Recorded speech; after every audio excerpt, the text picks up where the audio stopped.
Bon, et ben, on va quitter ce petit cocon de la nuit pour se diriger vers le sommet de Bavela d'entrée de jeu. Allez, à tout de suite. La partie resto, piscine, bar, les vélos d'aquabac, mais je m'en suis passé. Allez, on s'en va. On s'offre. Direction Bavela. Et on commence bien entendu par 11 km de bosse pour se retrouver à 1200. On arrive au cœur du village de Zonda, auberge des sangliers incontournable en face, vraiment un resto typique du coin. Et on est vraiment sur le fief, la Mecque des sports de montagne estivaux, lieu de départ, des canyoning, rando, vélo électrique, VTT, tout ce qu'on veut. Et c'est un vrai carrefour, hein. En fait on peut descendre direction Porto Vecchio par le col de l'Ospedale, soit on s'en va sur Lévis, Sartène, on y reviendra nous plus tard, soit là c'est ce qu'on va prendre, le col de Bavela.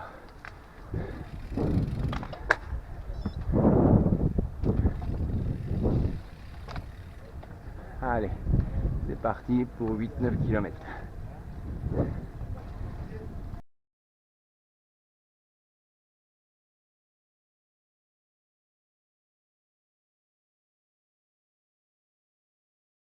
Toujours une petite pause ici, vers notre élevage de petits porcs noirs de Corse. On les voit là, hein. Les tout petits qui sont en train de téter la mer.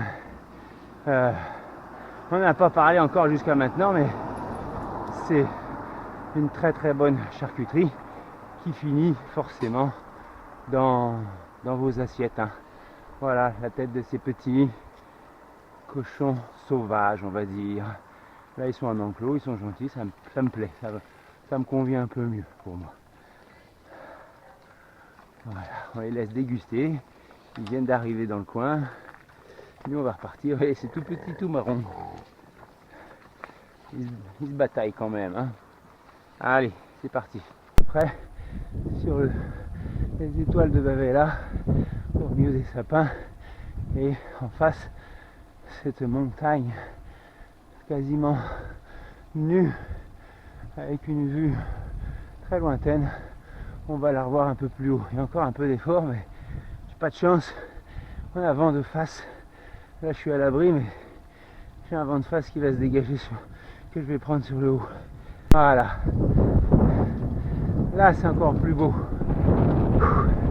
Un léger au plat descendant pour récupérer. C'est magnifique. Là, on est vraiment... restons les pieds sur les pédales, là, hein. Bon, il y a un petit muret, ça devrait le faire. Voilà, mais c'est l'un des plus beaux panoramas de Corse, je trouve. Avec ses aiguilles et cette montagne. C'est l'Altaro. Voilà. Je vais au col de Bavela déjà, j'ai pas vu le temps passer. Perpol Nord, hein, Corse, hein, parking payant sur le col de Bavela, Notre-Dame-des-Neiges ici, et les aiguilles en face de nous. Avec là, donc je vous disais, des départs vers des randos de haute montagne, passage du GR20. Quand on est là, on est pas loin déjà de l'arrivée sur le compteur qui passera après. Excursion. Et là, on va descendre pour 30 km, se retrouver au niveau de la mer à Solenzara.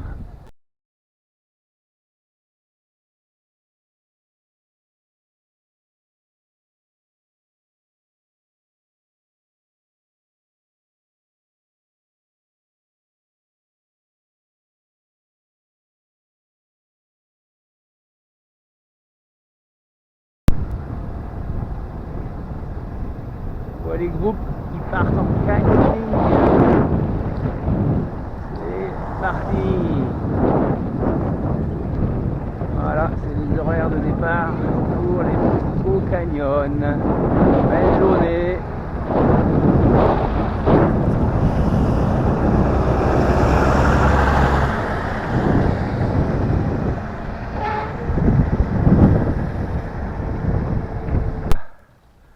Là, on est déjà plus qu'à 400-500 mètres d'altitude et on voit tout en face. On ne voit pas bien, c'est caché légèrement, mais c'est quasiment le sommet du col de Bavela. C'est assez impressionnant quand on est dans l'autre sens et qu'on monte Bavela dans l'autre sens. On voit des petits chalets du sommet de tout en bas. On dit c'est pas possible, il n'y a pas de route qui mène là-haut. Bah si.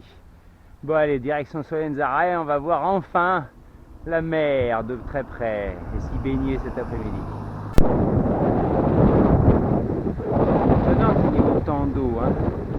Alors qu'il y a des endroits où il n'y a pas plu depuis des semaines et des mois, et si peu en 2022. Hein.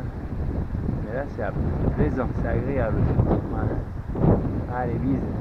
Quitter Solenzara par le sud, direction Porto Vecchio, on est obligé de prendre un peu cette grande route nationale qui vient de Bastia jusqu'à Bonifacio si on veut. Hein. Elle fait toute la côte est de la Corse et on va vite s'y échapper bien sûr, mettre le clignotant à droite là, pour aller rechoper un peu de petites montagnes avant de rentrer sur Porto Vecchio. Mais là on est vraiment, bon, je suis pas du bon côté de la route, mais on profite d'une belle vue sur la Grande Bleue. Ça fait plaisir tous ces efforts pour ces bons moments.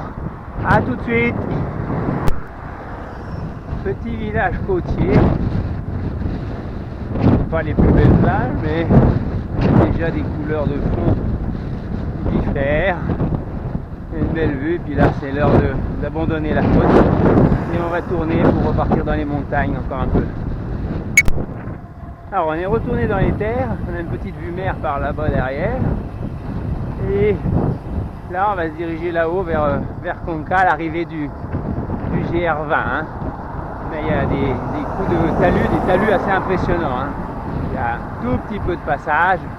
Bon, on ne monte pas non plus à 500 mètres, hein, attention, ça va le faire, mais c'est toujours agréable. Par contre, la chaleur en arrivant sur la côte est, là, ça n'a rien à voir avec on n'avait pas du tout ressenti ça à l'intérieur des terres, et là on ressent quand même une forte chaleur. Hein. À bientôt. Petite carcasse, je le savais que cette montée de Favone à Conca était terrible. Je l'avais pratiquée dans l'autre sens et je m'étais dit que je la monterais jamais. Bon bah là, c'était ça ou la route nationale. Donc j'ai préféré ça et elle est superbe, bonne qualité, mais des pentes régulières au-dessus de 10% pendant 3 km au moins. Là je pense qu'on est bientôt en haut ou à la cime des arbres. Il n'y en a plus beaucoup au-dessus de ma tête, c'est que ça devrait le faire. Conca en vue, voilà.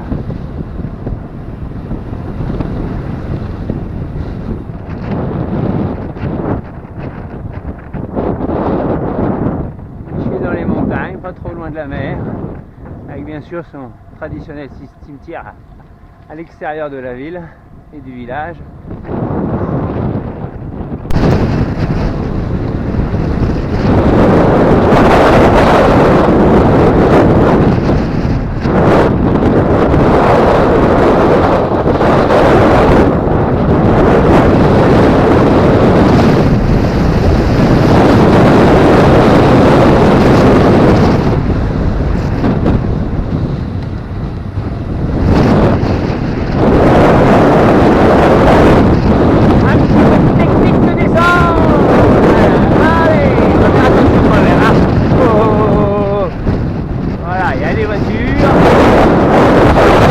Extraordinaire sinon. Voilà.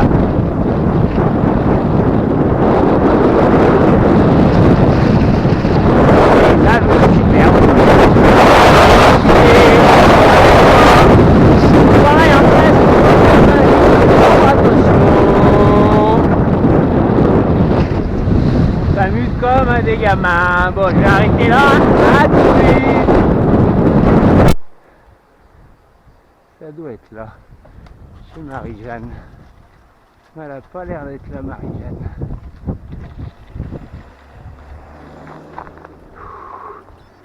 ancienne location.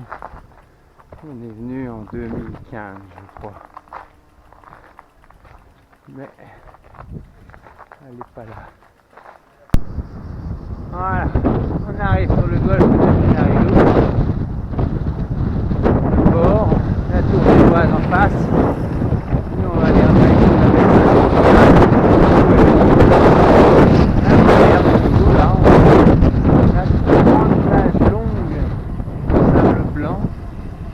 école de voile, des locations de bateaux, des tas d'activités aquatiques ici. Hein. Voilà, des départs pour les îles Lavezzi avec Choca, bateau Choca. Voilà, allez, on va continuer, mais ça sent bon tout ça. Hein.